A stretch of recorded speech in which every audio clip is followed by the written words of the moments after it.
ناظرین، بر صغیر پاک و ہند میں سلسلہ چشتیہ نے تصوف میں جو کارنامے سر انجام دیے ہیں وہ آب زر سے لکھے جانے کے قابل ہیں۔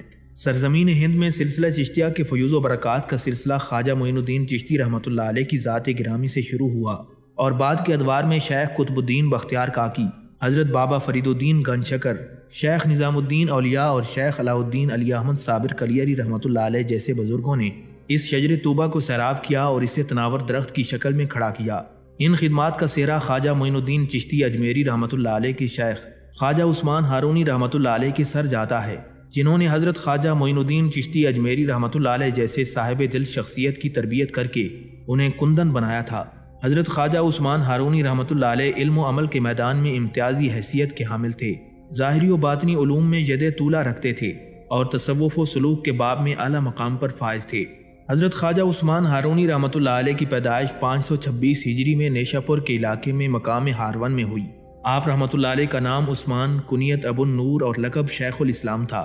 آپ رحمۃ اللہ علیہ کا سلسلہ نسب چند واسطوں سے خلیفہ چہارم حضرت سیدنا علی المرتضیٰ رضی اللہ تعالیٰ عنہ سے جا ملتا ہے۔ اس زمانے میں نیشا پور اصحاب فضل و کمال کی بستی کے طور پر عالم اسلام میں متعارف تھا اور چاروں طرف سے علم دین کے پیاسے اپنی سیرابی کے لیے اس شہر کا رخ کیا کرتے تھے۔ خواجہ عثمان ہارونی رحمۃ اللہ علیہ نے ابتدائی تعلیم اپنے والد ماجد سے حاصل کی۔ آپ کے والد ماجد علاقے کے جید عالم دین اور مشہور بزرگ تھے، جن کا حلقہ درس عوام و خاص اور اہل علم کے نزدیک مشہور و معروف تھا۔ تشنیگان علوم کی کثیر جماعت استفادے کے لیے ہر وقت موجود رہا کرتی تھی۔ گھر کے علمی اور عملی ماحول کا اثر ہونا فطری بات تھی، چنانچہ کم عمری میں ہی آپ رحمۃ اللہ علیہ نے حفظ قرآن مکمل کر لیا اور متوسطات تک کی کتابیں والد ماجد سے پڑھیں۔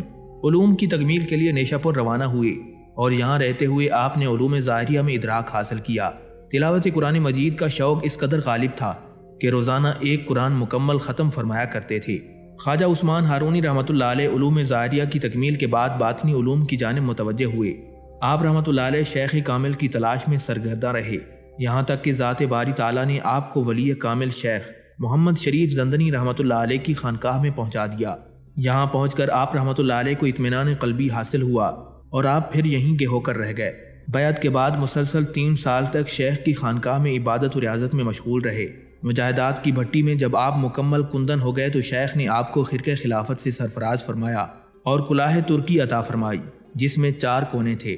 شیخ نے ان کے متعلق فرمایا کہ اس سے 4 چیزیں مراد ہیں، جن میں ترک دنیا، ترک عقبہ، ترک طعام اور ترک ہوائے نفس شامل ہیں۔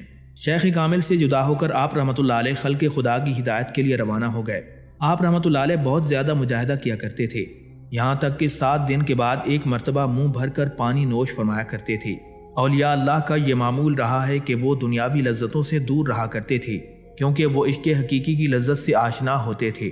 ناظرین، خواجہ عثمان ہارونی رحمۃ اللہ علیہ اکثر و بیشتر خلق خدا کی تعلیم و تربیت کے لیے سفر میں رہا کرتے تھے۔ ایک دفعہ آپ کا گزر آتش پرستوں کی بستی سے ہوا۔ بستی والوں نے آگ کا جلاؤ جلا رکھا تھا۔ آپ نے اپنے خادم شیخ فخر الدین کو آگ لانے کے لیے بھیجا تاکہ رات کا کھانا وغیرہ تیار کیا جائے اور حشرات الارض سے بھی حفاظت رہے۔ بستی والوں نے آگ دینے سے انکار کر دیا۔ خادم کو خالی ہاتھ دیکھ کر آپ رحمۃ اللہ علیہ از خود تشریف لے گئے۔ بستی والوں نے پھر بھی پرستش کا عذر کر کے آگ دینے سے انکار کر دیا۔ آپ نے آگ کی حقیقت اور خدا کی قدرت کو بیان کیا، دین اسلام کی صحیح تصویر ان کے سامنے پیش کی، لیکن بستی والوں نے شرط رکھی کہ اگر آگ بذات خود جلانے پر قادر نہیں ہے تو آگ میں اتر کر دکھاؤ۔ آپ رحمۃ اللہ علیہ نے 2 رکعت نماز ادا کی، بستی کے سردار کے بیٹے کو گود میں لیا اور آگ میں اتر گئے۔ تقریباً 2 گھنٹے تک خواجہ عثمان ہارونی رحمۃ اللہ علیہ آگ میں رہے۔ خدا نے اپنے بندے کی ایسی لاج رکھی اور سنت ابراہیمی کا ایسا پرتو ظاہر فرمایا کہ جب آپ رحمۃ اللہ علیہ باہر تشریف لائے تو آپ کا بال تک بیکا نہیں ہوا تھا۔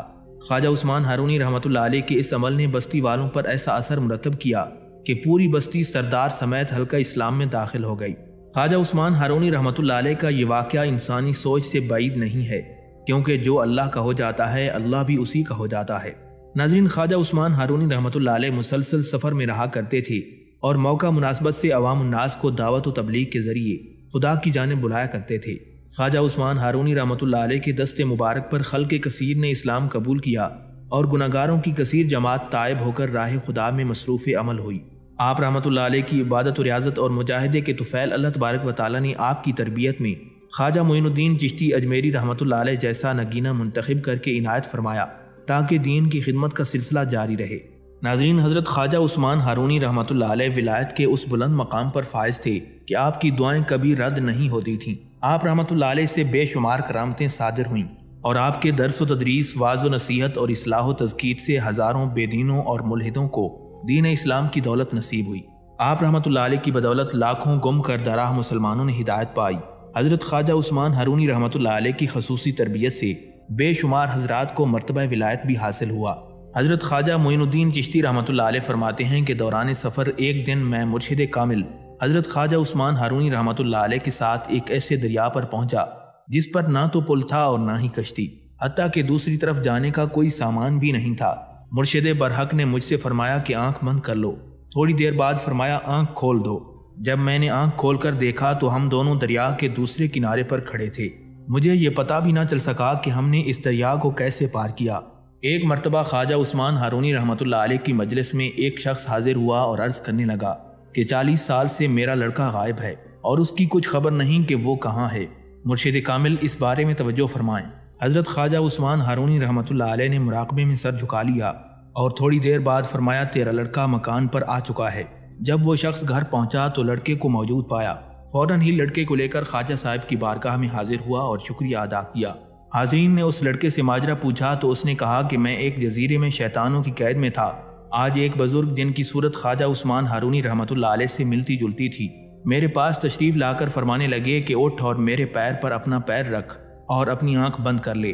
چنانچہ میں نے ایسا ہی کیا اور پھر میں نے اپنی آنکھ کھولی تو خود کو اپنے مکان پر موجود پایا۔ ناظرین، ایک مرتبہ ایک مقام پر 70 جاہلوں کی ایک مجلس کرم تھی اور اسی طرح آدھی رات گزر گئی۔ وہاں حضرت خواجہ عثمان ہارونی رحمۃ اللہ علیہ کی کرامتوں کا ذکر چھڑ گیا۔ انہوں نے کہا کہ ہم اس وقت خواجہ صاحب کے پاس چلیں اور ان کی آزمائش کریں۔ اگر خاطر خواہ کرامت ظاہر ہو گئی تو ہم سب ان کے مرید ہو جائیں گے۔ ان لوگوں میں سے ہر ایک نے اپنے اپنے ذہن میں علیحدہ علیحدہ ایسے کھانے کا تصور کیا جو اس وقت میسر آنا مشکل تھا۔ پھر حضرت خواجہ عثمان ہارونی رحمۃ اللہ علیہ کی خانقاہ میں حاضر ہوئے۔ خواجہ عثمان ہارونی رحمۃ اللہ علیہ نے ان لوگوں کو دیکھتے ہی فرمایا واللہ یہدی من یشاء الی صراط مستقیم۔ یہ فرماتے ہی خواجہ صاحب نے ان سب کو اپنے روبرو بٹھا دیا۔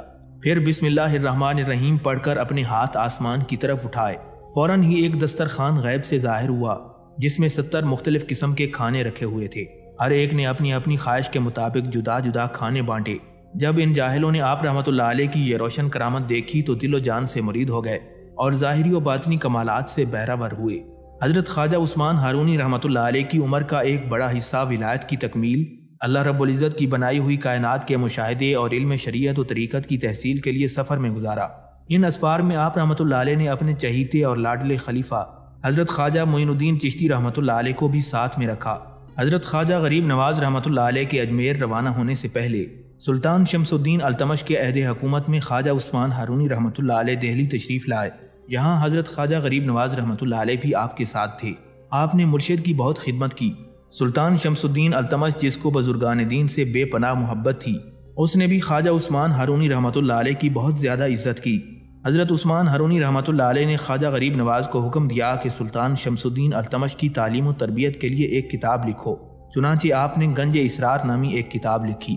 ناظرین، خواجہ عثمان ہارونی رحمۃ اللہ علیہ کے پیر و مرشد خواجہ شریف زندانی چشتی رحمۃ اللہ علیہ نے ایک دن خواجہ صاحب سے فرمایا کل مجھ پر ایک خاص کیفیت وارد ہوگی، اس وقت جو مجھے دیکھ لے گا وہ جنتی ہو جائے گا، لیکن یاد رکھنا کسی کو بتانا نہیں۔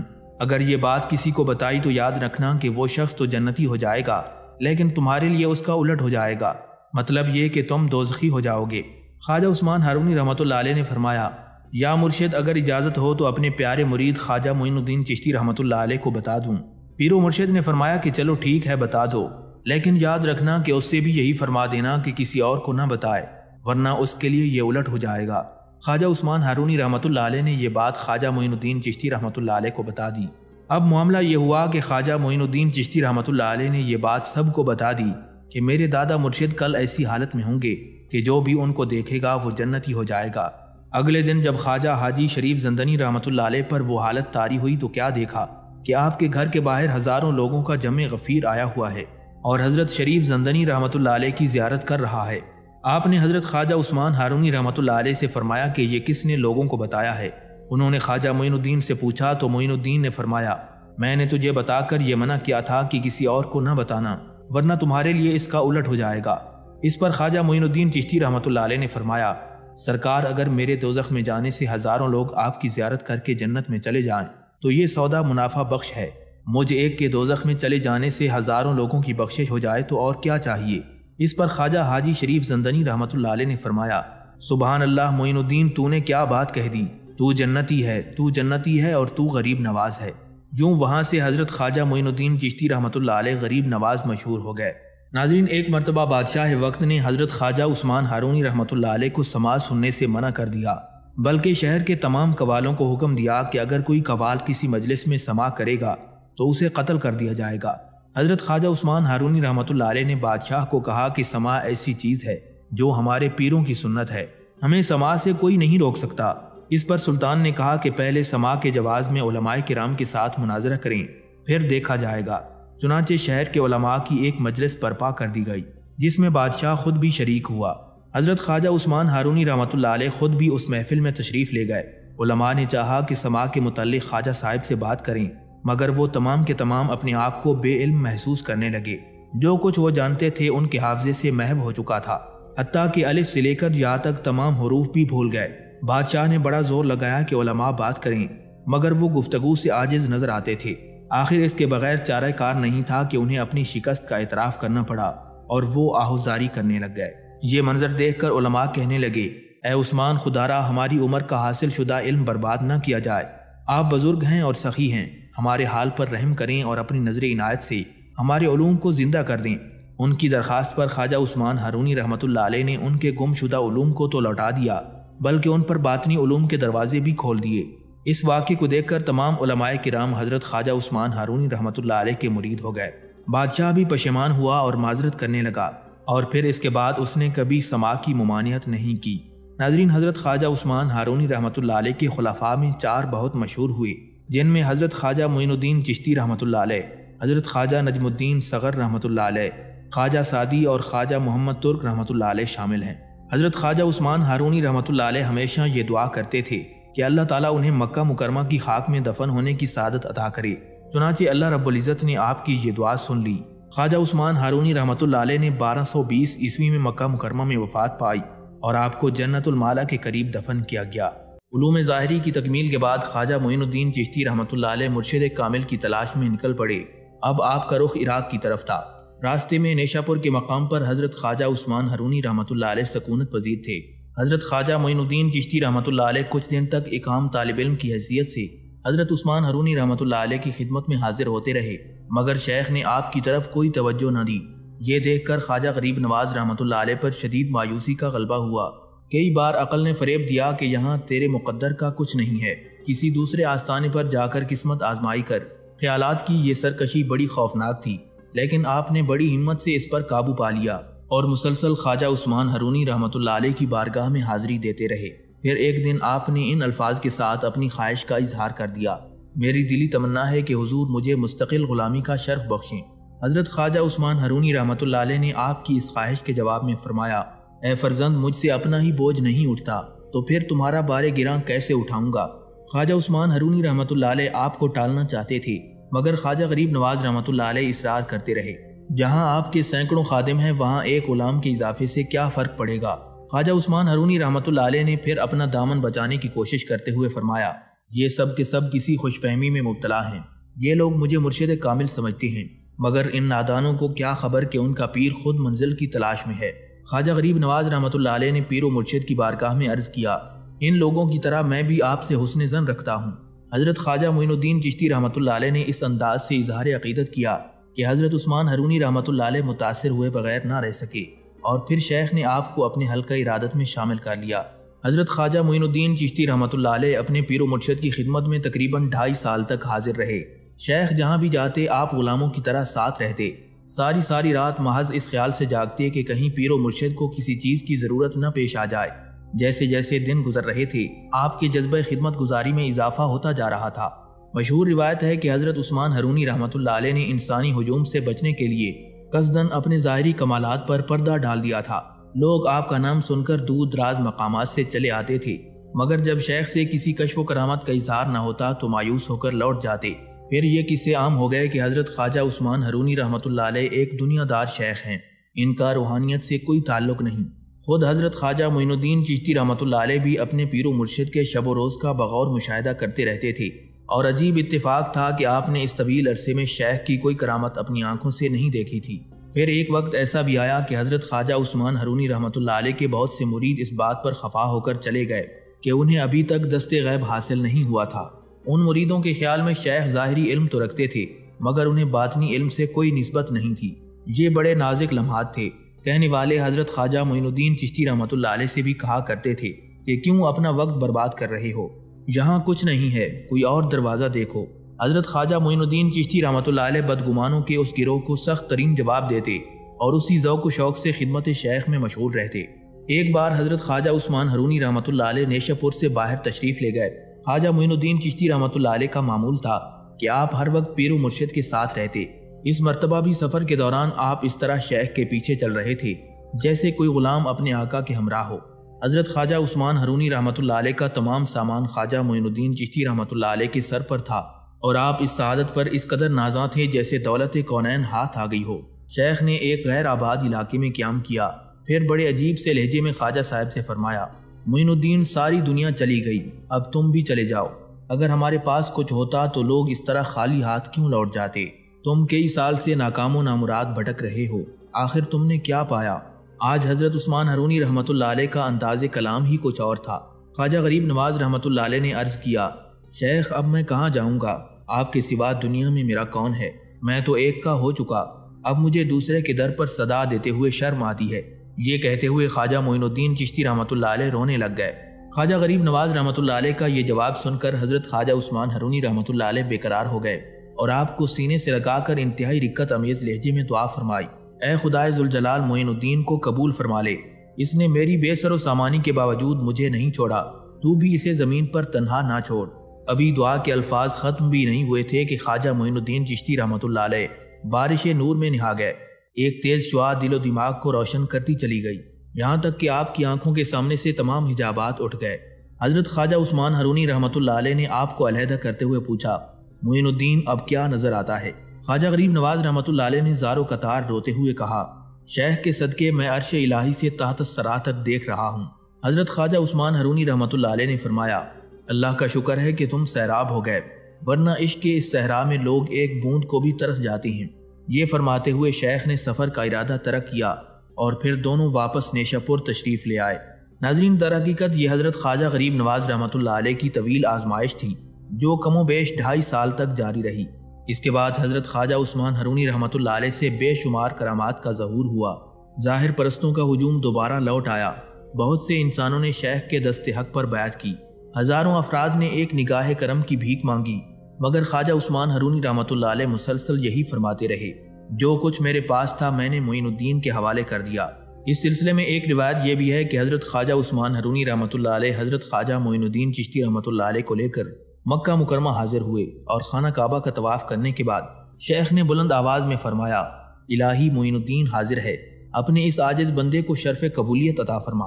جواب میں ندائے غیبی سنائی دی، ہم نے اسے قبول کر لیا، بے شک یہ معین الدین ہے۔ مکہ مکرمہ میں قیام کے بعد شیخ دربار رسالت میں حاضر ہوئے۔ پھر جیسے ہی سرکار دو عالم صلی اللہ علیہ وآلہ وسلم کی قربت حاصل ہوئی، خواجہ عثمان حرونی رحمۃ اللہ علیہ نے خواجہ معین الدین چشتی رحمۃ اللہ علیہ کو حکم دیا، معین الدین آقائے نامدار صلی اللہ علیہ وآلہ وسلم کے حضور سلام پیش کرو۔ حضرت خواجہ معین الدین چشتی رحمۃ اللہ علیہ نے گداز قلب کے ساتھ لرزتی ہوئی آواز میں کہا، السلام علیکم یا سید المرسلین۔ وہاں موجود تمام لوگوں نے سنا۔ روضہ رسول سے جواب آیا، وعلیکم السلام یا سلطان الہند۔ اس کے بعد شیخ کامل نے خواجہ غریب نواز رحمۃ اللہ علیہ کو مبارکباد دیتے ہوئے فرمایا، معین الدین تم خوش نصیب ہو کہ تمہیں دونوں مقامات پر قبولیت کی سند عطا ہوئی۔ آئندہ بت خانہ ہند تمہاری سرگرمیوں کا مرکز ہوگا۔ اگرچہ وہاں کفر کی گہری تاریکی پھیلی ہے، لیکن بالآخر تم وہاں اسلام کی شمع روشن کرنے میں کامیاب ہو جاؤ گے، اور اس طویل و عریض ملک میں تم ہی سلطان کہلاؤ گے۔ جسے دربار رسالت سے تاج سلطانی بخشا گیا ہو وہ ہند کے تمام بادشاہوں پر غالب آ کر رہے گا۔ شیخ کے یہ الفاظ سن کر خواجہ غریب نواز رحمۃ اللہ علیہ نے خاک مدینہ کو بوسہ دیا اور روضہ رسول کی جالیاں پکڑ کر رونے لگ گئے۔ جوش گریہ اس حد تک بڑھا کہ آپ کی ہچکیاں بن گئیں، اور اسی آہوزاری کے درمیان خواجہ غریب نواز رحمۃ اللہ علیہ نے لرزتی ہوئی آواز میں کہا، اے سرکار دو عالم صلی اللہ علیہ وآلہ وسلم، میں تیرا غلام ہوں، اسی لیے ہی شہنشاہ کہلاتا ہوں۔ حضرت خواجہ عثمان ہارونی رحمۃ اللہ علیہ کے دست حق پرست پر بیعت ہونے کے بعد خواجہ معین الدین چشتی رحمۃ اللہ علیہ نے طویل عرصے تک شدید ریاضتیں کیں۔ ان عبادتوں کے بارے میں خواجہ غریب نواز رحمۃ اللہ علیہ کے خلیفہ اکبر خواجہ قطب الدین بختیار کاکی رحمۃ اللہ علیہ فرماتی ہیں، میرے پیر و مرشد نے اپنی ریاضتوں کے ابتدائی ایام میں ایسے طریقے سے جہاد نفس کیا کہ دیکھنے والے حیران رہ جاتے تھے۔ آپ رحمۃ اللہ علیہ نے عبادت و ریاضت کا جو طریقہ اختیار کیا تھا، عارفان حقیقت کے گروہ میں اس کی مثالیں بہت کم ملتی ہیں۔ مسلسل 7 دن تک روزہ رکھتے اور 5 مسکال ٹکیا سے روزہ افطار فرماتے تھے۔ صرف ایک چادر اوڑھا کرتے، اگر وہ پھٹ جاتی تو اسے اپنے ہاتھوں سے سی لیتے تھے۔ شدید عبادتوں، ریاضتوں اور مجاہدوں کی منزل سے گزرنے کے بعد حضرت خواجہ معین الدین چشتی رحمۃ اللہ علیہ نے پیر و مرشد کی اجازت سے دوبارہ سفر شروع کیا۔ آپ رحمۃ اللہ علیہ سب سے پہلے دمشق کے راستے سے ہوتے ہوئے حجاز مقدس پہنچے، حج بیت اللہ کی سعادت حاصل کی۔ اس کے بعد روضہ رسول پر حاضری دینے کے لیے مدینہ منورہ حاضر ہو گئے۔ پھر اس دور کے اولیاء اللہ کی زیارت کے لیے مختلف ممالک کا سفر اختیار فرمایا۔ صاحب سبع سنابل حضرت میر عبد الواحد بلگرامی رحمۃ اللہ علیہ خواجہ عثمان ہارونی رحمۃ اللہ علیہ کی بیعت و خلافت کا تذکرہ کرتے ہوئے لکھتے ہیں، خواجہ عثمان ہارونی کی عمر مبارک کافی تھی اور آپ نے سفر بھی بہت کیے تھے۔ جب حضرت خواجہ شریف زندنی رحمۃ اللہ علیہ کی بارگاہ میں پہنچے تو عرض کی، میری دلی تمنا ہے کہ میں آپ کے مریدوں میں شمار کیا جاؤں۔ خواجہ شریف زندنی رحمۃ اللہ علیہ نے قبول کر لیا اور خلافت کی کلاه 4 ترکی عنایت کی، بالوں پر کینچی چلائی اور فرمایا، حضور نبی اکرم صلی اللہ علیہ وآلہ وسلم نے کلاه 4 ترکی استعمال فرمائی ہے۔ تمام کائنات کو خدا کی محبت میں چھوڑ کر فقر و فاقہ اختیار فرمایا ہے، فقیروں اور غریبوں سے محبت رکھی ہے، لہٰذا جو شخص کلاه 4 ترکی سر پر رکھے اسے چاہیے کہ حضور علیہ الصلوۃ والسلام کی پیروی کرے اور ہر شخص کو اپنے سے برتر جانے۔ جو شخص تکبر اختیار کرے اور اپنی فوقیت چاہے وہ درویش نہیں بلکہ نفس پرست ہے، راہنما نہیں راہزن ہے۔ ایسا شخص مشائخ کے خرقے کے لائق نہیں، وہ چور ہے، اہل نعمت نہیں، وہ بے نصیب ہے اور مشائخ اس سے بیزار ہیں۔ درویشی کا لباس اس پر حرام ہے، اسے خرقہ پہنانا جائز نہیں اور نہ ہی کلاه 4 ترکی سر پر رکھنا اور مرید کرنا جائز ہے۔ خواجہ عثمان ہارونی رحمۃ اللہ علیہ نے شیخ کی نصیحت قبول کی اور گوشہ نشین ہو کر ذکر الہی میں مشغول ہو گئے۔ پھر 3 سال کے بعد خواجہ شریف زندنی رحمۃ اللہ علیہ نے خلافت کی کملی پہنائی اور فرمایا، اے عثمان، میں نے تمہیں پیدا کرنے والے کی بارگاہ میں پیش کیا اور تمہیں پسند کیا گیا ہے۔ پھر خواجہ شریف زندنی رحمۃ اللہ علیہ نے اسم اعظم جسے اپنے مرشد سے حاصل کیا تھا اسے خواجہ عثمان ہارونی رحمۃ اللہ علیہ کو سکھا دیا، جس سے علم معرفت کے اسرار اور شریعت و طریقت کے رموز آپ پر منکشف ہو گئے۔ خواجہ عثمان ہارونی رحمۃ اللہ علیہ صاحب ریاضت اور مجاہدہ تھی۔ آپ نے 70 سال کی مدت تک کسی وقت نفس کو پیٹ بھر کھانا پانی نہیں دیا۔ آپ رحمۃ اللہ علیہ رات کو نہیں سوتے تھے، 3-4 روز کے بعد روزہ رکھتے، کبھی کبھی 4-5 لقمے پر ہی اکتفا کر لیتے۔ حضرت میر عبد الواحد بلگرامی اس کا تذکرہ یوں فرماتے ہیں، خواجہ عثمان ہارونی رحمۃ اللہ علیہ نے 10 سال تک خود کو کھانا نہیں دیا۔ آپ رحمۃ اللہ علیہ 7 روز کے بعد 1 گھونٹ پانی پیتے اور عرض کرتے، خدایا ہمیں نفس کے ظلم سے بچا، نفس مجھ پر غالب آنا چاہتا ہے، مجھ سے پانی مانگتا ہے تو میں 1 گھونٹ منہ بھر دیتا ہوں۔ ناظرین، حضرت خواجہ عثمان ہارونی رحمۃ اللہ علیہ سما میں بہت روتے تھے، کبھی کبھی زرد پڑ جاتے، آنکھوں کا پانی خشک ہو جاتا، جسم مبارک میں خون نہ رہتا، پھر ایک زوردار نعرہ لگاتے اور آپ پر وجد طاری ہو جاتا۔ جب حضرت خواجہ عثمان ہارونی رحمۃ اللہ علیہ نماز ادا کر لیتے تو غیب سے آواز آتی کہ ہم نے تمہاری نماز پسند کی، مانگو کیا مانگتے ہو۔ خواجہ صاحب عرض کرتے، خدایا میں تجھے چاہتا ہوں۔ آواز آتی، اے عثمان، میں نے جمال لازوال تمہارے نصیب کیا، کچھ اور مانگو کیا مانگتے ہو۔ عرض کرتے، الہی محمد مصطفیٰ صلی اللہ علیہ وآلہ وسلم کی امت سے گناہگاروں کو بخش دے۔ پھر آواز آتی کہ امت محمد صلی اللہ علیہ وآلہ وسلم کے 30,000 گناہگار میں نے تمہاری وجہ سے بخش دیے۔ آپ رحمۃ اللہ علیہ کو 5 وقت یہ بشارت ملتی رہتی تھی۔ حضرت خواجہ عثمان ہارونی رحمۃ اللہ علیہ عبادت و ریاضت اور مجاہدے میں بے مثل تھے۔ اسی بے مثل مجاہدے کا نتیجہ تھا کہ آپ کی روحانی طاقت اس قدر بڑی ہوئی تھی کہ آپ کی نظر کیمیا اثر جس شخص پر پڑ جاتی تھی وہ پہلے لمحے میں ہی زر خالص بن جاتا تھا۔ آپ رحمۃ اللہ علیہ قرب الہی کی منزل پر فائز تھے۔ بلا شبہ اللہ تبارک و تعالیٰ نے آپ کو ولایت کے اعلیٰ منصب پر فائز فرمایا تھا۔ خواجہ عثمان ہارونی رحمۃ اللہ علیہ کے ارشادات و تعلیمات نے رشد و ہدایت کا اہم فریضہ انجام دیا ہے۔ آپ کے ملفوظات کا مجموعہ انیس الواعظین کے نام سے مشہور ہے، جسے آپ کے مرید سلطان الہند خواجہ غریب نواز رحمۃ اللہ علیہ نے جمع کیا ہے۔ جب حضرت خواجہ عثمان ہارونی رحمۃ اللہ علیہ نے بغداد میں گوشہ نشینی اختیار فرمائی تو اس وقت خواجہ غریب نواز رحمۃ اللہ علیہ آپ کے پاس پہنچے۔ آپ نے فرمایا، میرے پاس چاشت کے وقت آؤ تاکہ میں فقر کی ترغیب دوں۔ جو میرے بعد میرے مریدوں کے لیے یادگار رہے۔ چنانچہ پیر و مرشد کے فرمان کے مطابق خواجہ غریب نواز رحمۃ اللہ علیہ حاضر ہوئے۔ خواجہ معین الدین چشتی رحمۃ اللہ علیہ جو کچھ پیر و مرشد کی زبان سے سنتے تھے اسے لکھ لیتے تھے۔ خواجہ غریب نواز رحمۃ اللہ علیہ فرماتے ہیں کہ پہلی مجلس میں ایمان کا ذکر ہوا۔ آپ نے فرمایا، حضرت عبداللہ ابن عباس رضی اللہ تعالیٰ عنہ سے مروی ہے کہ حضور نبی کریم صلی اللہ علیہ وآلہ وسلم ارشاد فرماتے ہیں، ایمان ننگا ہے، اس کا لباس پرہیزگاری ہے، سرہانہ فقر ہے، دوا علم ہے، اور کلمہ طیبہ کی شہادت ایمان ہے۔ مومن کے بارے میں گفتگو ہوئی تو آپ نے فرمایا، مومن وہ شخص ہے جو ان 3 چیزوں کو دوست رکھے، نمبر 1 موت، نمبر 2 درویشی، نمبر 3 فاتحہ۔ لہٰذا جو شخص ان 3 چیزوں کو دوست رکھتا ہے فرشتے اسے دوست رکھتے ہیں اور اس کا بدلہ جنت ہوتا ہے۔ اللہ تعالیٰ درویشوں کو دوست رکھتا ہے اور مومن خداوند تعالیٰ کا دوست ہوتا ہے۔ خواجہ عثمان ہارونی رحمۃ اللہ علیہ یوم الست کے بارے میں فرماتے ہیں، خواجہ جنید بغدادی رحمۃ اللہ علیہ کے عمدہ میں لکھا دیکھا کہ خواجہ یوسف چشتی سے روایت ہے، جس وقت الستو بربکم کیا میں تمہارا رب نہیں کی آواز آئی تو اس وقت تمام مسلمانوں اور کافروں کی روحیں ایک جگہ تھیں۔ آواز آتے ہی ان کی 4 قسمیں ہو گئیں۔ پہلی قسم کی روحوں نے جب آواز سنی تو اسی وقت سجدے میں گر پڑیں اور دل و زبان سے کہا بلا، یعنی کیوں نہیں۔ دوسری قسم کے روحوں نے بھی سجدہ کیا اور زبان سے بلا کا لفظ کہا لیکن دل سے نہیں کہا۔ تیسری قسم کی روحوں نے دل سے کہا اور چوتھی قسم کی روحوں نے نہ دل سے کہا اور نہ ہی زبان سے۔ خواجہ صاحب نے اس کی تفصیل یوں بیان فرمائی کہ جنہوں نے سجدہ کیا اور دل و زبان سے اقرار کیا وہ انبیاء، اولیاء اور مومنین تھے۔ جنہوں نے زبان سے کہا اور دل سے نہیں کہا وہ ان مسلمانوں کا گروہ تھا جو پہلے مسلمان ہوئے ہیں اور پھر مرتد ہو کر دنیا سے جاتے ہیں۔ تیسری قسم جنہوں نے زبان سے نہ کہا لیکن دل سے کہا وہ ایسے کافر تھے جو پہلے کافر ہوتے ہیں اور بعد میں مسلمان ہو جاتے ہیں۔ اور چوتھی قسم جنہوں نے نہ دل سے کہا نہ زبان سے، وہ ایسے کافر تھے جو پہلے ہی کافر ہوتے ہیں اور بعد میں بھی کافر ہو کر دنیا سے جاتے ہیں۔ خواجہ عثمان ہارونی رحمۃ اللہ علیہ محبت الہی کے تعلق سے فرماتے ہیں کہ ایک دفعہ میں سیوستان کی طرف سفر میں تھا۔ وہاں میں نے ایک غار کے اندر ایک درویش کو دیکھا جنہیں شیخ سیوستانی کہتے تھے۔ وہ اس قدر بزرگی اور ہیبت رکھتے تھے کہ میں نے آج تک کسی کو نہیں دیکھا۔ وہ عالم تحیر میں مشغول تھے۔ میں جب ان کے پاس گیا تو میں نے سر جھکا لیا۔ انہوں نے کہا سر اٹھاؤ۔ میں نے سر اٹھا لیا۔ فرمانے لگے، اے درویش، آج تقریباً 70 سال کا عرصہ گزرا ہے کہ سوائے خدا کے کسی اور چیز میں مشغول نہیں ہوا، لیکن تیرے ساتھ جو میں مشغول ہوتا ہوں یہ حکم الہی ہے۔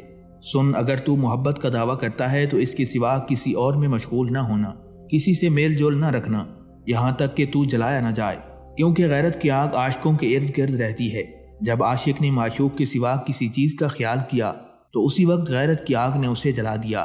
لیکن تجھے یاد رہے کہ محبت کی راہ میں جو درخت ہے اس کی 2 شاخیں ہیں، جن میں سے ایک نرگس وصال اور دوسری نرگس فراق ہے۔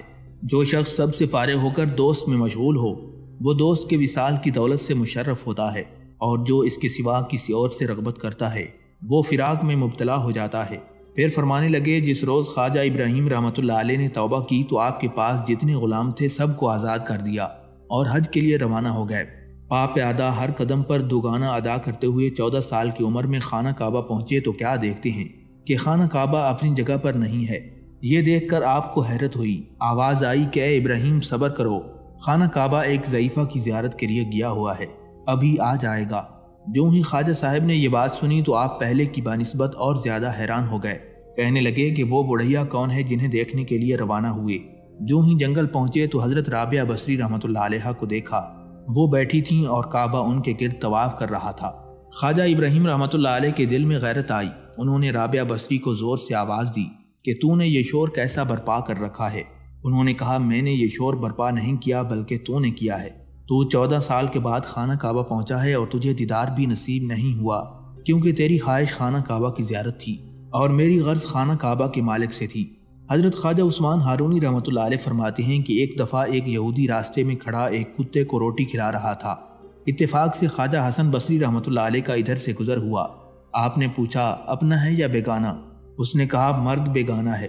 خواجہ صاحب نے فرمایا، جب یہ حالت ہے تو کیا کرتا ہے، کیونکہ یہ مقبول نہیں۔ اس نے کہا کہ اگرچہ یہ مقبول نہیں تاہم وہ خدا تو دیکھتا ہے کہ میں کیا کر رہا ہوں۔ الغرض ایک مدت کے بعد خواجہ صاحب مکہ مکرمہ پہنچے تو پرنالے کے نیچے سے آواز آئی، یا ربی، اے میرے رب۔ پھر غیب سے آواز آئی، لبیک عبدی، اے میرے بندے میں حاضر ہوں۔ خواجہ حسن بصری رحمۃ اللہ علیہ حیران ہوئے کہ چل کر دیکھوں تو صحیح وہ کیسا نیک بخت بندہ ہے۔ جو ہی آپ رحمۃ اللہ علیہ وہاں پہنچے تو کیا دیکھتے ہیں کہ ایک شخص سجدے میں سر رکھ کر یا ربی پکارتا ہے۔ آپ رحمۃ اللہ علیہ تھوڑی دیر وہاں ٹھہرے، اتنے میں اس شخص نے سر اٹھایا اور خواجہ صاحب سے کہنے لگا، کیا تو مجھے پہچانتا ہے؟ خواجہ صاحب نے کہا نہیں۔ اس نے کہا، میں وہی آدمی ہوں جسے تو کہتا تھا کہ تیری نیکی مقبول نہیں، دیکھو اس نے قبول کیا اور مجھے بلا لیا۔ ناظرین، توبہ کا ذکر کرتے ہوئے قرآن مجید میں حکم الہی ہے، اے ایمان والو اللہ کی طرف ایسی توبہ کرو جو آگے کو نصیحت ہو جائے۔ اس پر خواجہ عثمان ہارونی رحمۃ اللہ علیہ نے فرمایا، میں نے ہدیہ میں لکھا دیکھا ہے کہ مسلمان کے لیے توبہ کرنا فرض ہے۔ جب حضرت آدم علیہ السلام دنیا میں تشریف لائے تو بارگاہ الہی میں عرض کی، مولا تو نے شیطان کو مجھ پر مقرر کیا ہے اور مجھ میں یہ طاقت نہیں کہ میں اسے روک سکوں مگر تیری توفیق سے۔ حکم الہی ہوا، جب میں تجھے اور تیری اولاد کو محفوظ رکھوں گا تو شیطان ہرگز قابو نہیں پا سکے گا۔ پھر حضرت آدم علیہ السلام نے عرض کی، مولا اور زیادہ واضح فرما۔ آواز آئی، اے آدم میں نے توبہ فرض کر دی ہے، جب تک مخلوق اس جہان میں ہے، جب تک تیرے فرزند توبہ کریں گے تو میں ان کی توبہ قبول کروں گا۔ خواجہ عثمان ہارونی رحمۃ اللہ علیہ فرماتے ہیں، مرنے سے پہلے توبہ کر لو، بعد میں افسوس کرنے کا کچھ فائدہ نہیں ہوگا۔ حدیث پاک میں ارشاد نبوی ہے، اللہ تعالیٰ نے مغرب کی طرف رات کی توبہ کے لیے ایک دروازہ بنایا ہے جس کی فراخی 70 سال کی راہ کے برابر ہے۔ خواجہ عثمان ہارونی رحمۃ اللہ علیہ فرماتے ہیں، توبہ کی 2 قسمیں ہیں۔ نمبر 1 توبہ نصوح، کہ اس کے بعد انسان گناہ کے نزدیک نہ پھٹکے۔ نمبر 2 پر ایسی توبہ کہ دن رات توبہ کرے اور توبہ توڑ ڈالے، ایسی توبہ اچھی نہیں ہوتی۔ جب موت کو یاد کرنے کے بارے میں گفتگو شروع ہوئی تو خواجہ عثمان ہارونی رحمۃ اللہ علیہ نے فرمایا، حدیث پاک میں ہے کہ حضور نبی علیہ الصلوۃ والسلام نے ارشاد فرمایا، موت کو یاد کرنا دن رات کے قیام اور عبادت نافلہ سے بہتر ہے۔ اس حدیث کی تشریح بیان کرتے ہوئے خواجہ عثمان ہارونی رحمۃ اللہ علیہ فرماتے ہیں، زاہدوں میں سب سے اچھا زاہد وہ ہے جو موت کو یاد رکھے اور ہمیشہ موت کے شغل میں رہے، ایسا زاہد اپنی قبر میں جنت کا سبزہ زار دیکھے گا۔ علم کی فضیلت بیان کرتے ہوئے خواجہ عثمان ہارونی رحمۃ اللہ علیہ فرماتی ہیں، جو شخص علم سیکھتا ہے خدا تعالی حکم دیتا ہے کہ اس کا نام اولیاء کے آسمان پر لیا جائے۔ آپ رحمۃ اللہ علیہ فرماتے ہیں کہ علم کی 2 قسمیں ہیں۔ نمبر 1 خاص خدا کے لیے علم حاصل کرنا اور دوسرا علم عام ہے۔ جو شخص علم کا ایک کلمہ سنے یہ اس سے بہتر ہے کہ 1 سال عبادت کرے، اور جو شخص ایسی جگہ بیٹھتا ہے جہاں علم کا تذکرہ ہوتا ہے تو اس کا ثواب غلام آزاد کرنے کے برابر ہوتا ہے۔ علم اندھے کے لیے بہشت کا رہنما ہے اور اللہ تبارک و تعالیٰ علم کو دنیا اور آخرت میں ضائع نہیں کرتا۔ روزی کمانے اور کام کرنے کے بارے میں خواجہ عثمان ہارونی رحمۃ اللہ علیہ نے فرمایا، ایک دفعہ حضور نبی کریم صلی اللہ علیہ وآلہ وسلم بیٹھے ہوئے تھے کہ ایک شخص نے اٹھ کر پوچھا، اے اللہ کے رسول میرے پیشے کے بارے میں آپ کیا فرماتے ہیں؟ حضور علیہ الصلوۃ والسلام نے پوچھا، تمہارا پیشہ کیا ہے؟ اس نے عرض کیا، درزی کا کام۔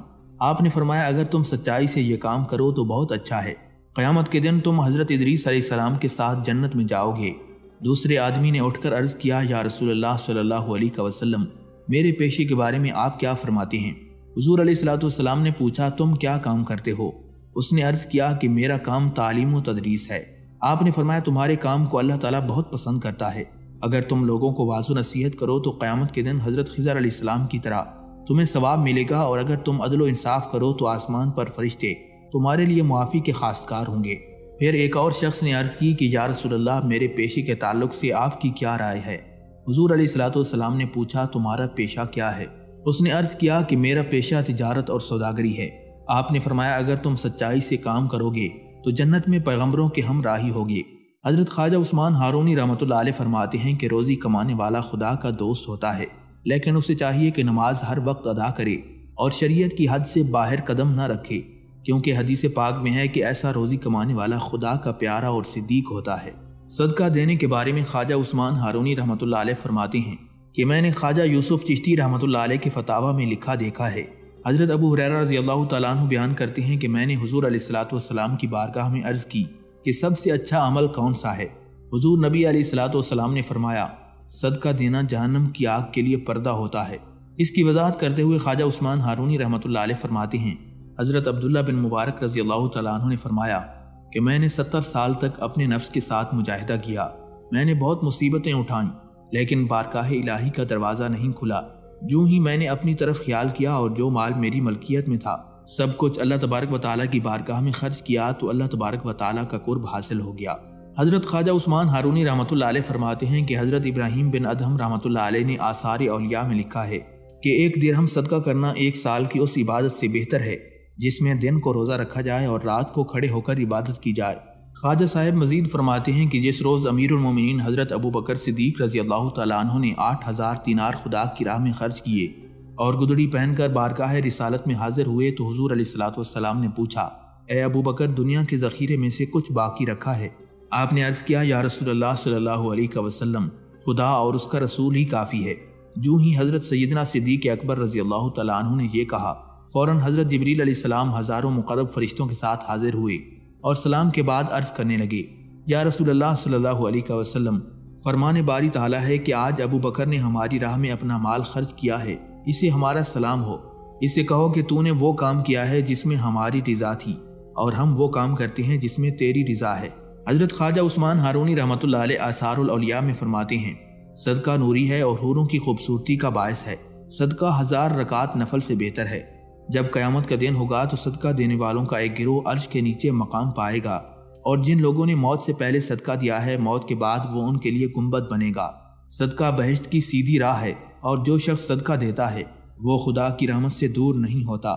خواجہ عثمان ہارونی رحمۃ اللہ علیہ فرماتے ہیں، اے درویش، زمین سخی آدمی پر فخر کرتی ہے، اور رات دن وہ زمین پر چلتا ہے تو اس کے نامہ اعمال میں نیکیاں لکھی جاتی ہیں۔ حاجت روائی کے بارے میں گفتگو ہوئی تو آپ رحمۃ اللہ علیہ نے ارشاد فرمایا، اللہ تعالیٰ اس مومن سے خوش ہوتا ہے جو دوسرے مومن کی ضرورت پوری کرتا ہے اور اس کا مقام جنت میں ہوتا ہے۔ جو شخص مومن کی عزت کرتا ہے اس کی جگہ بہشت میں ہوتی ہے، اور خدا تعالیٰ اس کے تمام گناہ بخش دیتا ہے۔ اگر بندہ کسی کی جوتی سیدھی کرے یا مومن کے پاؤں سے کانٹا نکالے تو اللہ تبارک و تعالیٰ اسے صدیقین اور شہداء میں شمار کرتا ہے۔ خواجہ عثمان ہارونی رحمۃ اللہ علیہ فرماتے ہیں کہ اگر کوئی شخص بندگی میں مشغول ہو اور اسی دوران کوئی حاجت مند آئے اور اس سے ملنا چاہے تو اسے لازم ہے کہ تمام کام چھوڑ کر اس کے کام میں مشغول ہو جائے اور جس قدر ہو سکے اس میں کوشش کرے۔